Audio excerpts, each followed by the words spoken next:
Peserta Syarafil Quran yang memiliki nomor peserta S20. Peserta Syarafil Quran yang memiliki nomor peserta S20 akan membawakan judul syarahan Etika Berdemokrasi dalam Perspektif Al-Quran.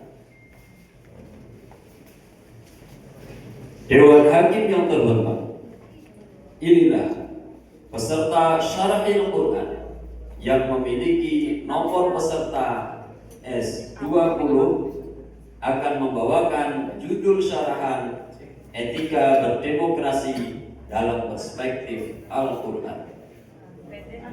Itu ajrak naikkan. Soundnya harus, tukang soundnya harus Iya, naikkan. Ya. Jangan anak-anak yang naikkan, kasihan. Pengaji juga. Iya. Pengaji juga. Yang baca Al-Quran, Pak. Pengaji juga, pengaji. Itu tuh, kurang naik. Tuh, kurang naik dikit. Dia sukanya begitu. Iya. Tengah-tengah gimana nih? Pak, ini anak-anak semua berlari dengan capek. Kalau saya kurang naik. Assalamualaikum warahmatullahi wabarakatuh. Waalaikumsalam warahmatullahi wabarakatuh. Alhamdulillahilladzi arsala rasulahu bil huda wa dinil haqq liyuzhirahu 'ala ad-dini kullihi wa kafa billahi syahida. Asyhadu an la ilaha illallah wa asyhadu anna Muhammadar Rasulullah. Allahumma sholli ala sayyidina Muhammad wa ala alihi wa sahbihi ajma'in. Amma ba'd. Dewan Hakim yang arif dan bijaksana,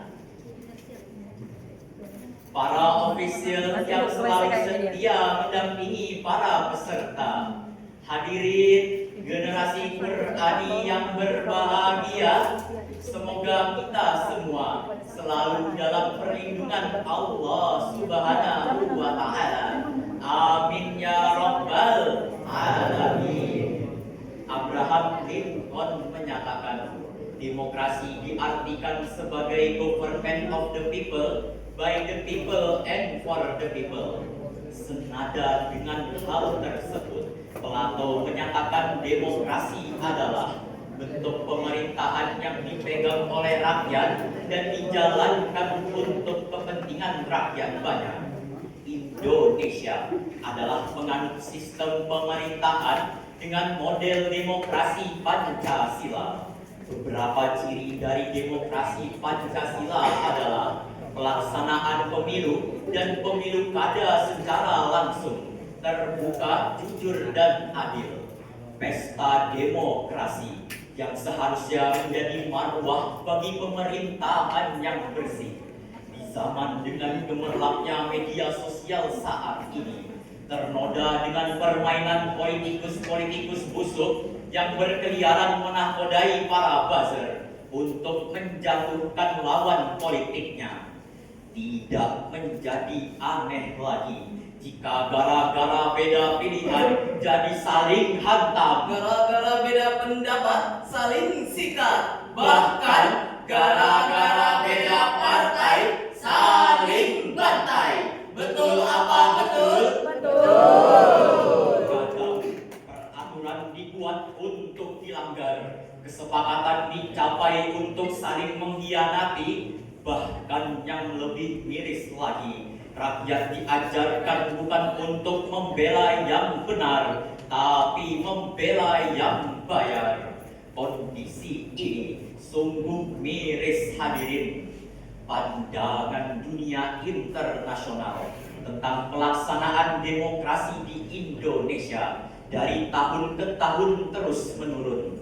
Data ini didasarkan pada laporan Economist Intelligence Unit dengan skor 6,44 di tahun 2024. Hal ini menyebabkan demokrasi di Indonesia berada di urutan 59 dari 167 negara yang diteliti. Ini berarti Indonesia masih tergolong flood demokrasi atau cacat demokrasi. Pantaslah banyak pemilu kada yang harus diulang. Pejabat dilantik hari ini, sebulan kemudian langsung korupsi. Amanah yang diberikan demi kepentingan rakyat diganti dengan demi kepentingan pribadi dan demi kepentingan partai. Lalu, di mana lagi letak pemilu yang bebas, jujur dan adil? Masih adakah wakil rakyat yang amanah memperjuangkan rintihan rakyatnya? Dalam konteks ini, perlu adanya kesadaran politik yang baik antara calon wakil rakyat dan rakyatnya. Kesepakatan untuk saling menjaga, jujur, dan bersih dari politik-politik tercela agar tercipta demokrasi yang baik, sehat, kuat, dan diridhoi oleh Allah Subhanahu wa Ta'ala. Lalu, bagaimanakah tuntunan Al-Quran dalam berdemokrasi? Kondisi ini menarik untuk dikupas secara tuntas, dibahas secara mendalam, yang akan kami rangkai dalam sebuah syarahan Al-Quran dengan judul Etika Berdemokrasi dalam Perspektif Al-Quran, dengan landasan Al-Quran surah Al-Imran ayat 159 yang akan dibacakan oleh qori kami. Berikut lantunannya. A'udzu billahi minasyaitonir rajim.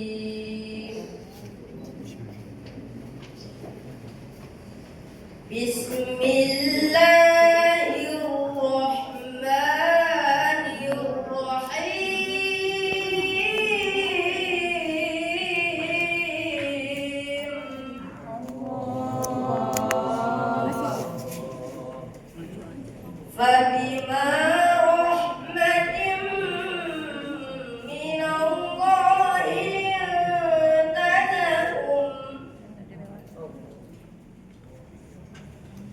ولو كنت فظا غليظ القلب لانفضوا من حولك فاعف عنهم واستغفر لهم وشاورهم في الأمر فإذا عزمت فتوكل على الله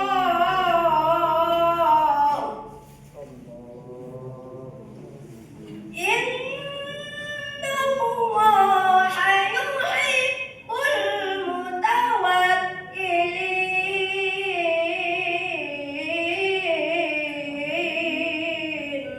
Aku berlindung kepada Allah dari godaan syaitan yang terkutuk dengan menyebut namamu ya Allah yang maha pengasih lagi maha penyayang. Maka berkat rahmat Allah, engkau Nabi Muhammad berlaku lemah lembut terhadap mereka.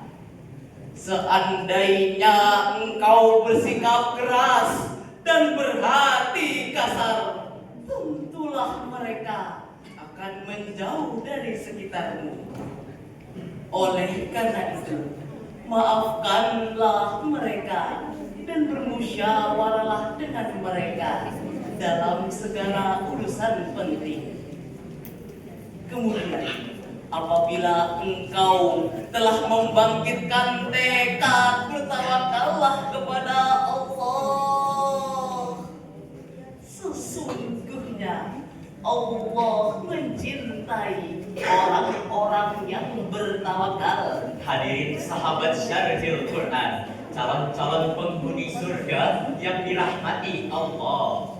Said Qutb dalam tafsir Fi Zilalil Quran terjemahan As'ad Yasin halaman 193 menjelaskan bahwa ayat ini merupakan mabda asasi atau prinsip dasar dalam sistem pemerintahan melalui musyawarah secara Islami.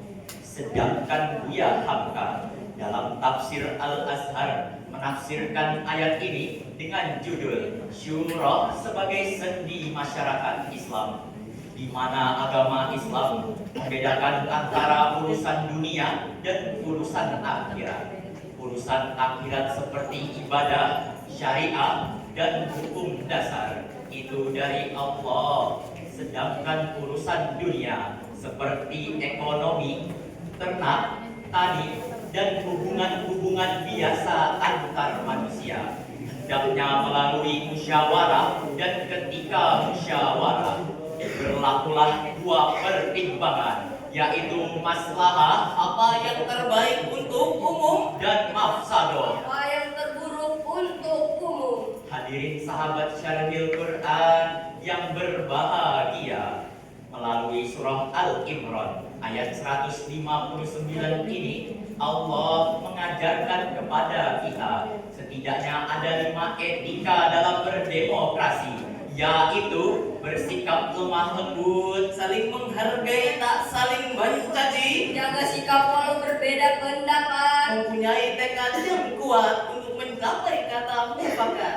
dan menyerahkan sepenuhnya hasil keputusan bersama kepada Allah Subhanahu wa Ta'ala. Jika kelima etika demokrasi ini dapat dijalankan dengan baik, kami yakin dan percaya setiap masalah akan dapat diputuskan dengan win-win solution, bukan win-loss solution, apalagi loss-loss solution. Hadirin sahabat Syarhil Quran yang dikasihi Allah, dalam pesta demokrasi tahun 2024, Mahkamah Konstitusi telah merampungkan 40 perkara sengketa pilkada, menolak 9 perkara, dan tidak menerima 5 perkara. Sedangkan 26 diantaranya adalah dilakukan pemilu kada ulang, termasuk Kabupaten Kutai Kartanegara di antaranya. Perbedaan pendapat dan penafsiran sering menjadi pemicu gagalnya demokrasi di Indonesia. Demokrasi yang dipicu rasa takut gagal melahirkan saling jegal. demokrasi yang dipicu haus kekuasaan melahirkan pertikaian. Dan demokrasi yang tak mau menerima kekalahan hanya melahirkan kekacauan. Seharusnya kelima etika berdemokrasi inilah yang harus kita budayakan dalam setiap gelaran pesta demokrasi kita. Seruan Allah dalam beretika demokrasi harus kita junjung tinggi, kita patuhi, dan kita laksanakan sebagaimana penegasan Allah dalam Al-Quran surah Asy-Syura ayat 38 yang berbunyi sebagai berikut. والذين استجابوا لربهم وأقاموا الصلاة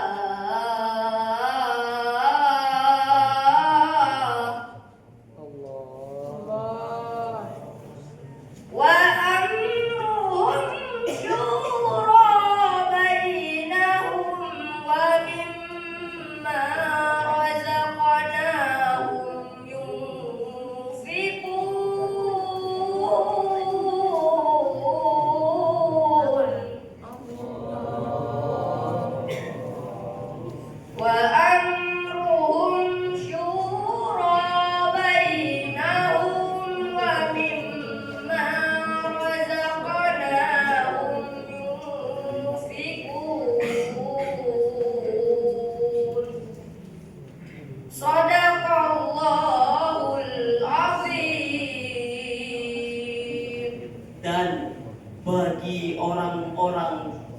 menerima mematuhi seruan Tuhannya dan mendirikan sholat.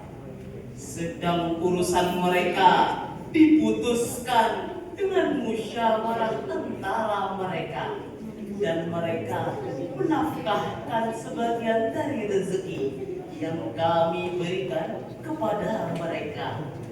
Maha benar Allah yang maha agung dengan segala firman-Nya. Profesor Dr. Muhammad Quraisy Shihab dalam bukunya Wawasan Al-Quran halaman 619 menjelaskan bahwa ayat ini berisi pujian kepada kelompok Ansor yang membela Nabi Muhammad dan menyepakati hal tersebut melalui musyawarah. Mereka taat dan patuh kepada perintah Allah dan menyepakati hal tersebut melalui musyawarah. Walaupun kitab ayat ini bersifat khusus, namun pesan ini intinya berlaku universal. Ini berarti perintah tersebut juga berlaku untuk kita semua. Dewan Hakim dan hadirin rahimakumullah, dari uraian tadi dapat kita simpulkan bahwa kita sebagai bangsa Indonesia yang menganut sistem demokrasi Pancasila harus mampu meningkatkan indeks demokrasi dari cacat demokrasi menjadi demokrasi yang baik melalui proses pemilu. Budaya politik dan partisipasi publik harus segera diperbaiki, dan untuk mewujudkan demokrasi yang sehat, maka kita harus membudayakan etika berdemokrasi sesuai dengan tuntunan Al-Quran, bersikap lemah lembut, menjauhkan diri dari sikap tercela, bermusyawarah untuk mencapai mufakat, dan selalu bertawakal kepada Allah Subhanahu wa Ta'ala. Jika semua itu bisa kita laksanakan, kami yakin dan percaya akan tercipta bangsa Indonesia yang baru, Bangsa yang jaya, Bangsa yang sejahtera, bangsa yang baldatun thayyibatun wa rabbun ghafur. Amin, amin, amin ya rabbal alamin. Dewan Hakim yang arif dan bijaksana, para ofisial yang selalu setia mendampingi para peserta, hadirin sahabat Syarhil Quran yang wajahnya selalu indah mempesona. Sebelum menutup syarahan ini, dengarkanlah senandung dan pantun berikut ini. Tegakkan demokrasi Pancasila sebagai landasan negara kita. Janganlah berpecah belah, kita adalah bersaudara. Jadikan Al-Quran pedoman, Pancasila dasar keadilan. Jika upacara hormat bendera, membaca doa duduk bersila. Jika Indonesia ingin sejahtera, amalkan Al-Quran dan demokrasi Pancasila. sekian dan